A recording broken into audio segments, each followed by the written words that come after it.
when I went through art school, like we just called it an underpainting, right?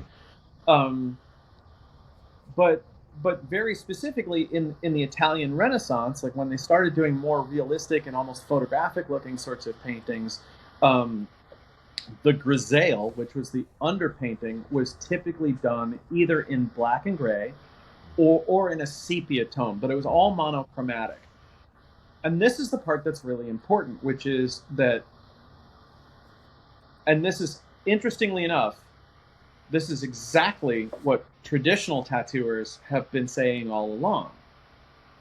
What's important about the grisaille, what's important about the underpainting is that the thing that makes your imagery hold up the most visually is value contrast, your lights and your darks and your light sources.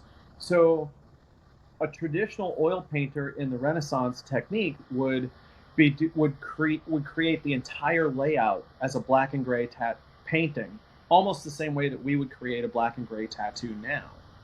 And then, and I've heard people say that the thing is that if everything is held together the right way with your black and gray, your colors are actually irrelevant. You can paint those different parts any different color that you want to.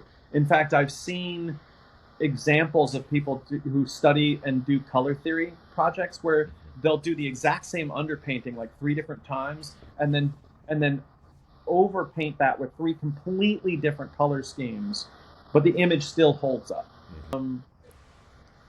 When I'm working on most of my projects, I will do a complete black and gray underpainting in my tattoo work.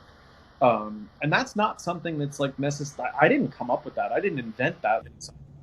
Um, just having that base layer of the black and the gray and everything underneath, like it really does hold the whole image together in a way that that um, that a lot of people who just start with color Yeah.